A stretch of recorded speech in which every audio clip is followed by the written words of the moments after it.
The woman was sentenced to 6 years in prison solely because she was too beautiful, and her daughter was born in prison. Now, her only wish is for her daughter to find her father. That day, the little girl, holding a photo given to her by her mother, went to find the CEO. However, the CEO said that she had mistaken someone else. The little girl pulled out some hair and demanded a paternity test. The CEO ignored her and immediately turned and left. At that moment, the CEO's younger brother, out of curiosity, agreed to help the little girl. Unexpectedly, at the moment the test results came out, the entire CEO's family was utterly shocked. They immediately went to the place where the little girl lived. The parents were even more eager to bring their granddaughter home. Little did they know that at that moment, the little girl was under threat from the woman's uncle. Originally, the woman was sent to prison because she was framed for murder by her uncle. The aim was to seize the company that the woman's father had left behind, to obtain the research technology stored in the safe. They searched throughout the little girl's home for the safe key. When they found the key, the uncle believed that the little girl was also of no value to them. Just as they were about to kill the little girl, the CEO's family arrived just in time to stop them. Seeing his daughter injured and lying unconscious on the ground, the CEO gave the uncle a resounding slap. Then, he picked up his daughter. When his daughter woke up,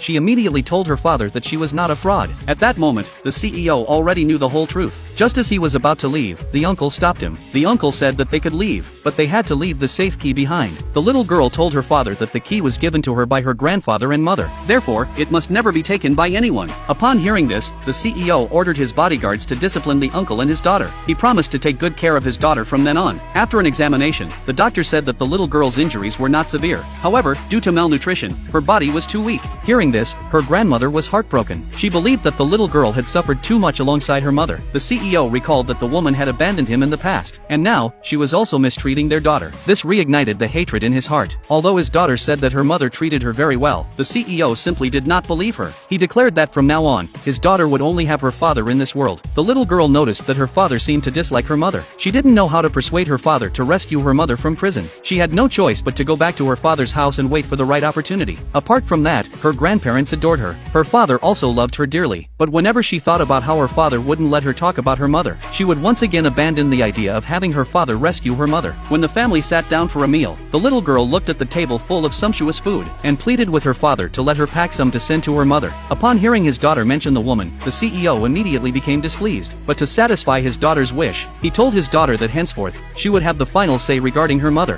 Having said that, he stormed away from the table. When the little girl realized that her grandparents had also finished eating, she immediately asked the maid to pack up the food, and then she took a ride to find her mother. On the surface, the CEO seemed to be extremely disdainful of the woman, but deep down, he was still very concerned about her condition. So, he secretly followed his daughter, and discovered, to his surprise, that the car had arrived at the prison. This aroused their curiosity. The little girl handed the lunchbox to a prison attendant.